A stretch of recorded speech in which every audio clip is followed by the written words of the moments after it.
Assalamualaikum warahmatullahi wabarakatuh. Kesempatan ini kita masuk metode transportasi, metode penyelesaian masalah transportasi ya, yaitu FAM dan stepping stone. Jadi metode pertamanya FAM, metode akhirnya adalah stepping stone. Tetap menggunakan contoh sebelumnya. Jadi ada contoh yang udah kita bahas penyelesaiannya dengan NWC dan stepping stone, LC dan stepping stone, dan ini giliran FAM dan stepping stone. Dengan data yang sama ya, seperti sebelumnya ya. Ini tabel awalnya.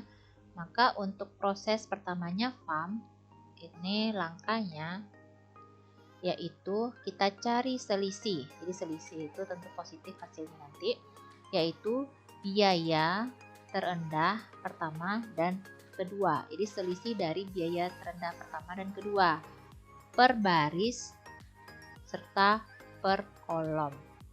Kita perhatikan baris pertama.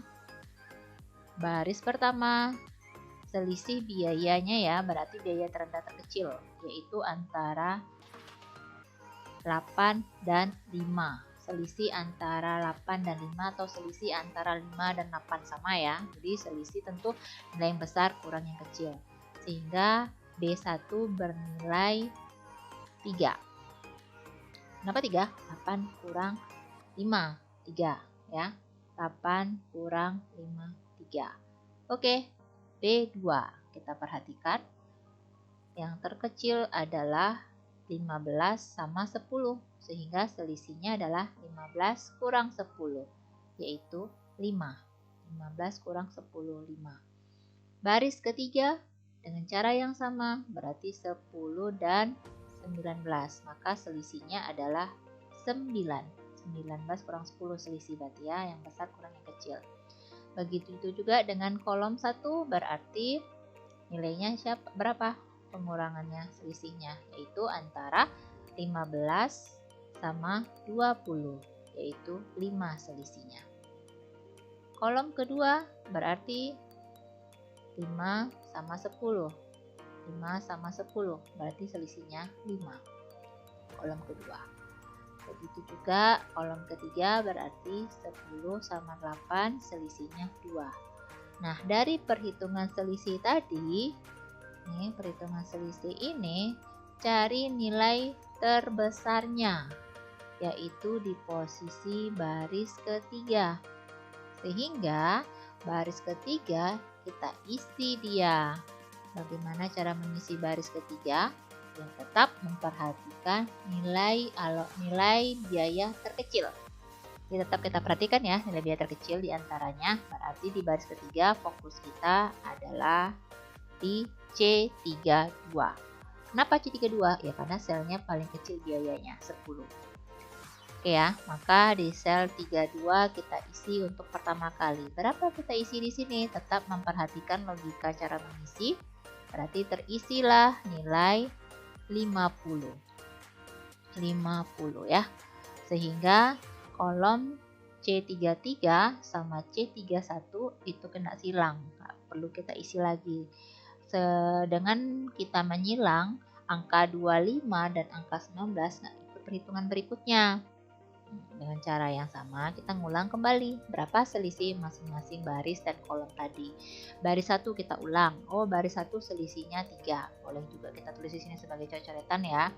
Selisihnya 3. Baris 2 selisihnya berarti antara 10 sama 15, berarti 5 selisihnya. Baris 3 tidak ada karena sudah terisi semua. Kolom 1 berarti kita hanya memperhatikan selisih antara 20 sama 15 saja. Berarti nilainya adalah selisihnya ya. Selisihnya bernilai, berarti selisihnya bernilai berapa tuh? 5. Kolom 1. Kolom 2 berarti selisihnya bernilai 15. Hati-hati kenapa 15? Karena 20 kurang 5. Kolom ketiga berarti nilainya di selisihnya yaitu 2. 10 kurang 8 ya. Oke ya. Sehingga dapat nilai selisih terbesar itu berada di posisi 15 ini Artinya kolom kedua kita isi untuk berikutnya. Siapa yang kita isi? Sel terendah biayanya berarti di 5. Maka kita isi berapa? Di sini kita isi sudah terisi 10, 50, dia minta 110, berarti terisi 60 di sini ya. Kenapa bisa 60? Ya karena memenuhi kebutuhan. Kapasitasnya kan 90, berarti tidak masalah kita isi 60 di situ. Oke, berarti mana yang kena silang kita lakukan ya. Kita lakukan silangnya. Oke. Selanjutnya dengan cara yang sama, lakukan lagi selisih antar baris-barisnya, antar kolomnya. Lakukan lagi perhitungannya. Perhitungannya kembali seperti tadi lagi, maka di sini selisihnya adalah 20 sama 8, berarti 12 nih dia. 12. Kolom baris kedua berarti 5 selisihnya, baris 3 tidak ada. Kolom 1 berarti selisihnya 5, ini tidak ada, berarti ini tinggal 2 selisihnya. Ini ya, semuanya sudah dituliskan di sini. Sehingga yang akan kita pilih untuk diisi adalah baris pertama. Nah, mana yang kita isi? Berarti 8 yang biaya terkecilnya. Sehingga di sini nilainya berapa?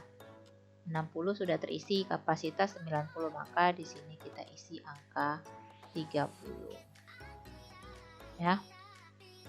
Kita isi angka 30 di sana. Oke. Akibatnya 11 ini kena silang nih, kena silang.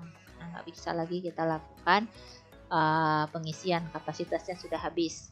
Karena tinggal 2 lagi, kita nggak usah lakukan perhitungan seperti tadi, langsung saja kita isi. Logikanya berarti mana yang kita isi? Ya di sini boleh, di sini boleh, terserah yang mana duluan. Oke, dengan biaya terkecil yang kita isilah dulu ya. Berarti di sini adalah 10 sisanya. Ya. Di 10 kita isi, perhatikan tabel ke bawah, 10 kita isi. Berikutnya 50. Selesai secara FAM. Ini baru selesai secara FAM. Di FAM memanfaatkan biaya selnya ya dengan menghitung selisih-selisih. Oke, selanjutnya kita lakukan stepping stone-nya. Pengujian terhadap sel kosong.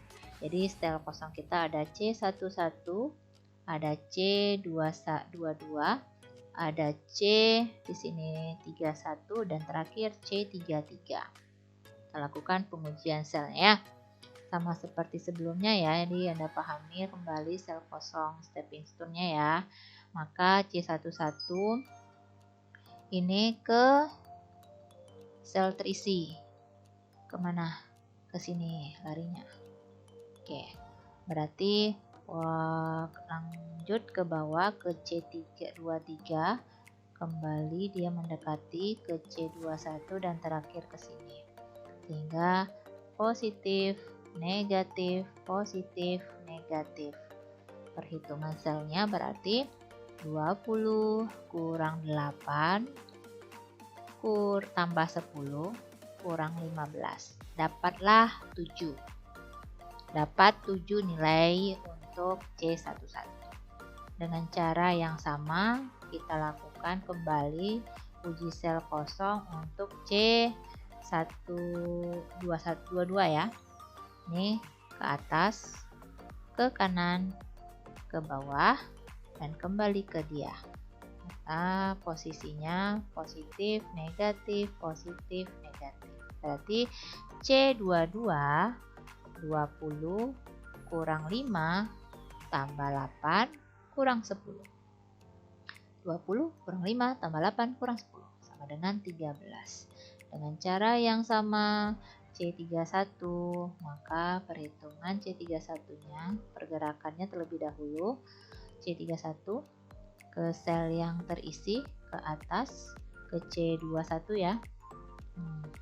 Ke C21, lalu ke ini, ke C23, ke C13, C212 dan C33 32 kembali ke C31. Positif, negatif, positif, negatif, positif, negatif. 25 kurang 15 tambah 10 kurang 8 tambah 5 kurang 10. Hasilnya 7. Terakhir C31. Terakhir C31. Kita bersihkan dulu. Oke. C31 berarti ke sebelah. C32. Lalu ke atas ke C13 dan kembali ke bawah. Sehingga positif, negatif, positif, negatif. 19 kurang 10 tambah 5 kurang 8. 19 kurang 10 tambah 5 kurang 8. Hasilnya 6. Perhatikan, ternyata tidak ada lagi nilai negatif. Ini menunjukkan tabel sudah optimal. Tidak ada lagi yang negatif. Yaudah, tarik kesimpulan ya. Kita tarik kesimpulan seperti membaca tabel. Berarti pabrik 1 kirim ke kota B sebanyak 60 ton dengan biaya berarti dikali. Pabrik 2 mengirim 30 ton ke kota C dengan biaya berarti dikali. Ini dia ya, semua rinciannya sudah dibacakan dari tabel. Kita baca dari tabel. Pabrik 3 berarti mengirim ke kota B sebesar 50 ton. Pabrik 3 50 ton ke kota B. Biayanya berarti 50 kali 10. Total ini bernilai 1860. Hasilnya sama dengan metode-metode yang sudah kita lakukan perhitungan sebelumnya. Oke. Jadi pembahasan penyelesaian metode FAM dengan stepping stone kali ini cukup. Silakan lakukan pengulangan terhadap soal-soal yang lain sehingga Anda lebih memahami konsep ini. Demikian, Assalamualaikum warahmatullahi wabarakatuh.